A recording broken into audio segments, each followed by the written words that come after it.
Hello viewers, আমি রূপা।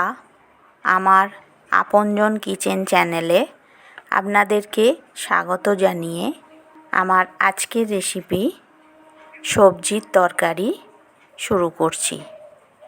তো চলুন দেখে নিই সবজির তরকারি কিভাবে বানাতে হবে। কড়াই তেল গরম হয়ে গেছে। এবার আমি এই তেলের মধ্যে একটা শুকনো লঙ্কা আর অল্প গোটা জিরে ফোড়ন দিয়ে দেবো, আর অল্প নুন দিয়ে দেবো।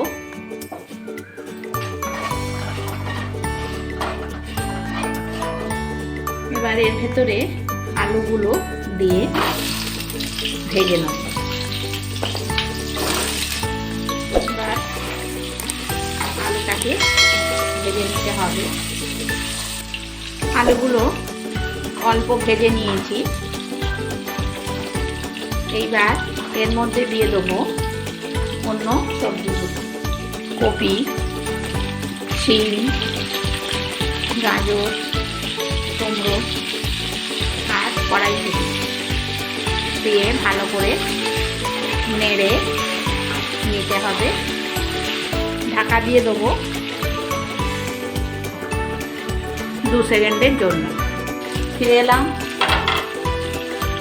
এবার আমার সবজিগুলোকে আরেকটু ভালো করে নেড়ে নিতে হবে।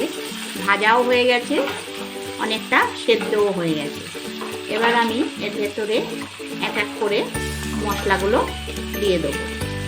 প্রথমে দেবো লঙ্কা আর আদা পেস্ট, হলুদ, জিরে গুঁড়ো, ধনে গুঁড়ো, অল্প শুকনো লঙ্কার গুঁড়ো, চিনি, আর দেবো একটা টমেটো কুচি দিয়ে ভালো করে নেড়ে নিতে হবে।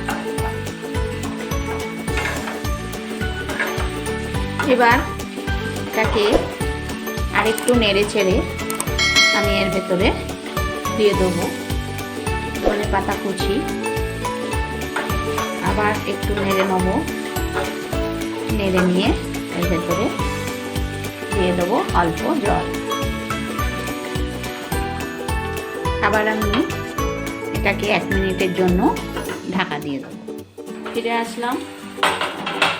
আমার সবজিটা অনেকটাই হয়ে গেছে। এবার আমি এর ভেতরে দিয়ে দেবো নুন, আর দেবো 1/2 চামচ শাহি গরম মশলা। এবার আর একটু নেড়ে নিয়েই আমি তরকারিটা নামিয়ে দেব। আমার আজকে সবজির রেসিপি কমপ্লিট হয়ে গেছে। আমি এটিকে সার্ভ করে দিয়েছি। ভিডিওটা যদি ভালো লেগে থাকে তবে বন্ধুদের মধ্যে শেয়ার করে দেবেন। আর নতুন দর্শক হলে চ্যানেলটিকে সাবস্ক্রাইব করে নিচে থাকা বেল আইকনটি প্রেস করবেন রান্না সংক্রান্ত লেটেস্ট ভিডিও পাওয়ার জন্য। আজকের মতো এখানেই শেষ করলাম। ফিরে আসবো আবার একটা নতুন রেসিপি নিয়ে। ততক্ষণের জন্য good bye and thank you.